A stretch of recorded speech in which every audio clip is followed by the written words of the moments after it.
আমার মায়ার বান্দা, এরা আমার মায়ার বান্দা, এদেরকে ওই পানিটা পান করায়া দেয় যেই পানিটা এক ফোঁটা পান করলে জিন্দেগিতেও আর পানি তৃষ্ণা লাগবে না। ওই পানিটা হলো সাকাহুম রাব্বুহুম শারাবান তাহুরা। এই পানিটা পান করে দিবে যেই পানিটা এক ফোঁটা পান করলে জিন্দেগিতে আর পানি তৃষ্ণা লাগবে না।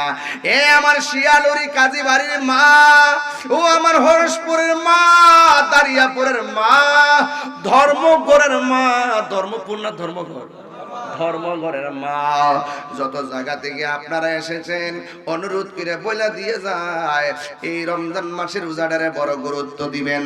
আল্লাহর হাবিব বলছেন যেই ব্যক্তি রমজান মাসটা পাইল কিন্তু রমজান মাসের